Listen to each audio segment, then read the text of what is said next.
and Rudy Gobert to the Bulls. I know how I feel about it now. I kind of know, but outside of Chicago, your objective take. Rudy goes to Chicago, say for Pat Williams, Vooch, one of our rotation guys. Where does that put the Bulls for you? I think it has a ginormous impact on the Bulls. The defense is where they need to have the most improvement, and Rudy Gobert is okay in that department. I think he's an all right defender. He It's a might just boost it three-time up just a defensive player little of the bit. Yeah, year, future Hall yeah. of Famer just on his defense Yeah, alone. rebound machine, loads of block. He can make such a big difference this team, and also he can still contribute a similar sort of scoring level to Vooch. Obviously, he's not going to have the 3-point shot that Vooch can have, but points wise, he still can contribute a similar point style. It's just a question of, is there any way to get this deal done without giving up Patrick Williams? No, nope. And That's the reality. That's the one. That's the reality. It's worth it. It probably will be worth it in the end, but it's a big call to make because Patrick Williams could really be a huge player in the NBA. Could. That's the thing. And that's what I think this is a big lesson for not just the Bulls, but for any team, is that there's so many prospects in this league and their value is only as big as it can be when that's a question mark. Pat Williams right now is a big question mark. And internally, I think you might, like an organization might know how good he can be. Maybe they see his work ethic. Maybe they see how he is. He just needs confidence. But not everybody knows that. So I think the value that the Bulls organization have for him right now might be higher than it actually is.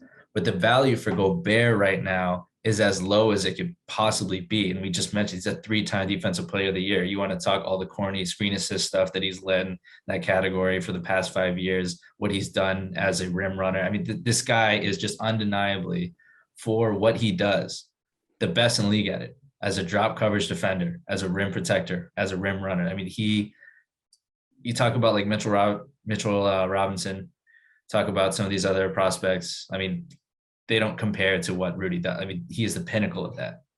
And to add that to this team, yeah, the Bulls need defense. Absolutely. They sunk to middle of the pack after an entire year. They need rebounding for sure. But in the first half of the season, they're a top 5 defense. When Caruso is healthy, when Lonzo is healthy, they're a top 5 defense. You add Gobert to that, that's a bona fide number 1 defense. I think you can confidently say, figure out what happens offensively, but defensively, you are the best defense in the league. And if you trade Vooch and you trade Pat for that, I mean, that's really what it is. You're happy to trade Vooch for Gobert.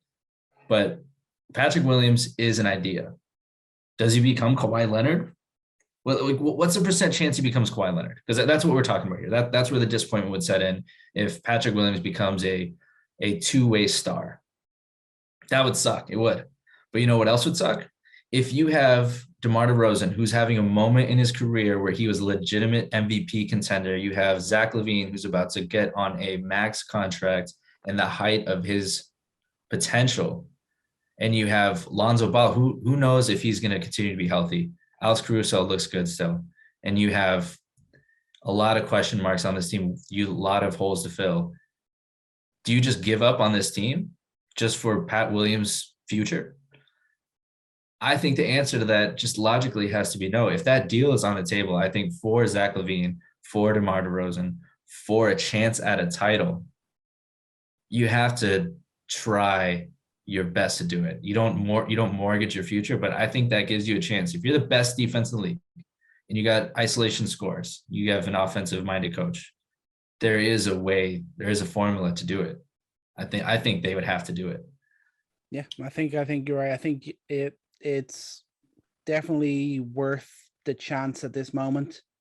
Is there more of a chance of Gobert coming in and improving the Bulls' chances of winning a title, 100%. or of Patrick Williams becoming a Kawhi Leonard level player? Exactly. I mean, it's just as simple as that. But I guess it's not the worst thought to have in the back of your mind. Say if you could keep Patrick Williams and maybe get Mitchell Robinson. Obviously, his health is a huge factor, but he is a reasonable, cheap option for some teams. Obviously, do you think you would sign an MLE? What? Do you think you would sign an MLE, like a $6 million contract?